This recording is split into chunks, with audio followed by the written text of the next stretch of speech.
बहन भाई के पाकीज़ा मुकद्दस रिश्ते के बीच हवस की आग जलाई। महरम नामहरम रिश्ते के फर्क को सिरे से ही बुला दिया गया। अब क्या ये गलती थी या ये जानबूझकर किया गया, और वजह क्या थी? सोचने की जरूरत है।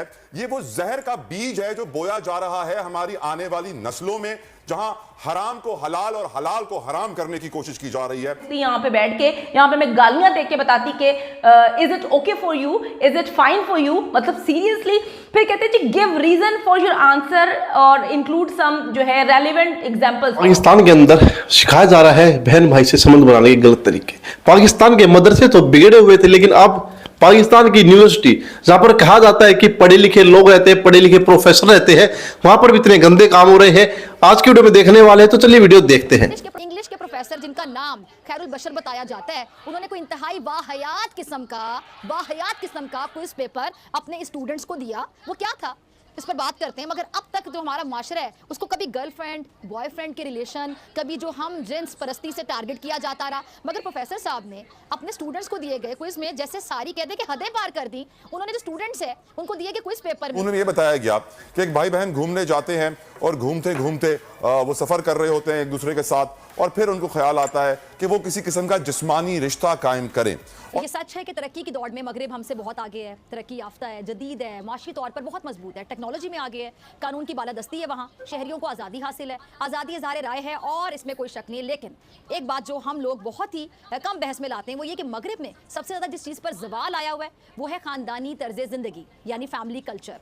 क्योंकि मगरिब में ना वालिदैन का कोई एहतराम है, ना रिश्तों की तमीज़ है, ना बड़ों का अदब अदाब है, और जो आपको किसी भी चीज़ से रोक सकते हैं, यानी वालिदैन को पूरा इख्तियार होता है, उनका पूरा हक होता है। अच्छा, यही वजह है कि मगरबी जो मुआशरा है जदीद होने के बावजूद अपने जो फैमिली इंस्टीट्यूशन उसको महफूज नहीं कर पा रहा है। और दूसरी जानिब अगर हम पाकिस्तान जैसा माहौल देखें, पाकिस्तान जैसा भी है, लेकिन अब तक यहाँ रिश्तों का तकद्दुस कायम है, रिश्तों का बड़ों का एहतराम कायम है। बहन भाई के पाकीज़ा मुकद्दस रिश्ते के बीच हवस की आग जलाई। महरम नामहरम रिश्ते के फर्क को सिरे से ही बुला दिया गया। अब क्या ये गलती थी या ये जानबूझकर किया गया, और वजह क्या थी? क्या आपका ख्याल है कि भाई बहन जो एक दूसरे से जिस्मानी रिश्ता कायम कर रहे थे, आपकी नजर में क्या ख्याल है, क्या कहेंगे आप? सोचने की जरूरत है। ये वो जहर का बीज है जो बोया जा रहा है हमारी आने वाली नस्लों में, जहां हराम को हलाल और हलाल को हराम करने की कोशिश की जा रही है। ये जो क्विज पेपर है, जरा सोचिए अगर ये वायरल ना होता और इस किस्म का मवाद हमारे स्टूडेंट्स के जहनों में आइंदा भी डाला जाता रहता, तो इसका नतीजा क्या निकलता? तो इस पर इंतहाई अफसोस की बात है कि हमारी सोशल मीडिया पे भी काफ़ी बहस हो रही है, लेकिन अब देखना यह कि इसकी इंक्वायरी होती है, और इंक्वायरी के बाद जिस शख्स ने, खा वो खातून है या मर्द है, जिसने भी ये पेपर तरतीब दिया है, उसको कम से कम एक तो उसका तालीमी कैरियर ख़त्म कर देना चाहिए। उसके लिए उसको खुद पढ़ने की ज़रूरत है, उसे वो पढ़ा नहीं सकता या सकती। एजुकेशन विदाउट वैल्यूज़ जब भी होगी, जिस भी मुल्क में होगी, जिस भी सोसाइटी में होगी, तो वो और कुछ पैदा नहीं करेगी, वो बहुत क्लेवर किस्म के डेविल्स पैदा करेगी।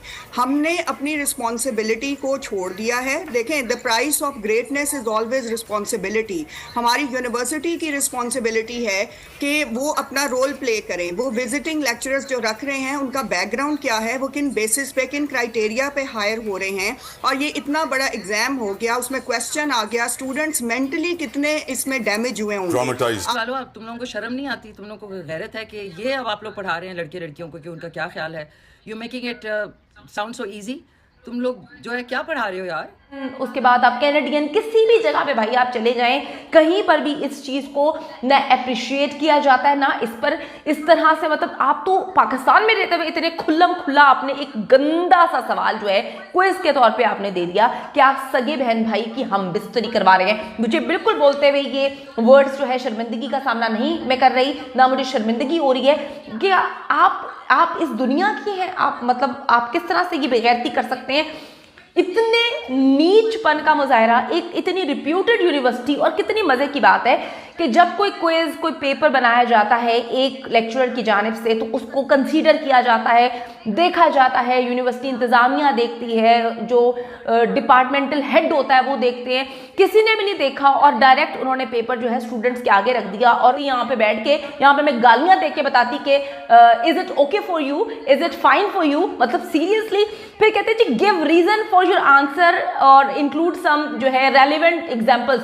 भाई रेलिवेंट एग्जाम्पल्स तो वही बेगैरत दे सकते हैं जिनके अपने घर में ये होता है। जो मुहज़्ज़ब माशरे होते हैं उसमें ना इस चीज़ की बात की जाती है, ना इस बारे में सोचा जाता है, ना इस चीज़ को प्रमोट किया जाता है। मुझे नहीं पता कि ये किस तरह की यूनिवर्सिटी है, वहाँ पर ये सब कुछ क्यों हुआ है। वजारत साइंस के मातहत कॉमसेट यूनिवर्सिटी के टेस्ट में अखलाकियात से गिरे सवालात पर इंक्वायरी मुकम्मल। कॉमसेट यूनिवर्सिटी इंतजामिया ने सारा मलबा पेपर विजिटिंग लेक्चरार पर डाल दिया है। जामे में काम करने वाले विजिटिंग लेक्चरार्स को नौकरी से निकाल दिया गया है, जबकि वजारत साइंस एंड टेक्नोलॉजी के अहकामात पर इंक्वायरी की गई है और सारा का सारा मलबा विजिटिंग लेक्चरार पर डाला गया है और अब इस विजिटिंग लेक्चरार को भी निकाल दिया गया है। वजारत साइंस के मातहत कॉमसेट यूनिवर्सिटी के टेस्ट में अखलाकियात से गिरे सवाल और बाकी सीनियर मेंबरान भी, तो आपने क्राइटेरिया खुद देखना है कि आप जिस इंसान को रख रहे हैं वो आजकल जैसे एक है कि जी विजिटिंग लेक्चर 4 यूनिवर्सिटीज़ में पढ़ा रहे हैं, they are just making money and they are just making everything commercial. ये जिस तरह के वाकयात रूनुमा होने लग गए हैं, इसका मतलब ये है कि आपके पास कोई एथिक्स नहीं है, आपके पास कोई बैकग्राउंड नहीं है, आपके पास कोई इस्लामिक और रिलीजियस टीचिंग्स का बैकग्राउंड नहीं है, जिसकी बेसिस पे ना सिर्फ आप खुद डैमेज हैं बल्कि आपका माइंडसेट जो है वो निकल के पेपर तक आ गया है। Who is doing this, Malia? The question is, who do you think is doing this? कौन है इस सोची समझी साजिश के पीछे, इस मंसूबाबंदी के पीछे? क्योंकि this is not a coincidence, ये इत्तेफाक की राय से नहीं हो रहा है, ये गलती नहीं है टीचर की, ये प्रॉपर सोची समझी प्लानिंग के तहत पाकिस्तान को, इस्लाम को और हमारे फ्यूचर को आग लगाई जा रही है। लेकिन हम चुप बैठे हुए हैं। And it's not just this university, Karachi university में 2 हफ्ते से टीचर एहतजाज कर रहे थे, वहां तदरीसी अमल मुअत्तल था। पेशावर इस्लामिया कॉलेज में एक गार्ड ने अंग्रेजी के टीचर को गोली मार दी, AK-47 से कुछ ना हो सका।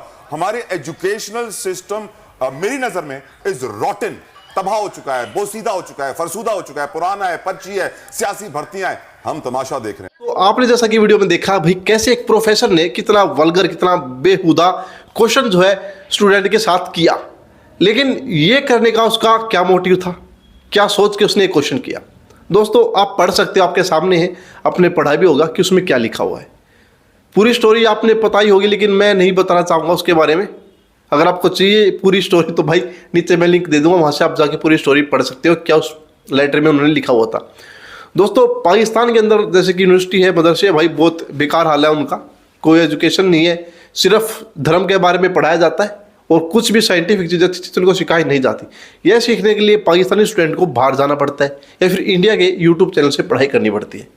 ऐसे ऐसे प्रोफेसर अगर पाकिस्तान के अंदर पैदा होते रहेंगे, कहा जाता है कि वह पढ़ा लिखा इंसान कुछ अच्छा होता है, वो अच्छा समाज के लिए करता है, लेकिन अगर इस प्रकार के लोग पढ़े लिखे पाकिस्तान के अंदर है तो भाई मानूंगा इससे अच्छा तो अनपढ़ लोग ठीक है।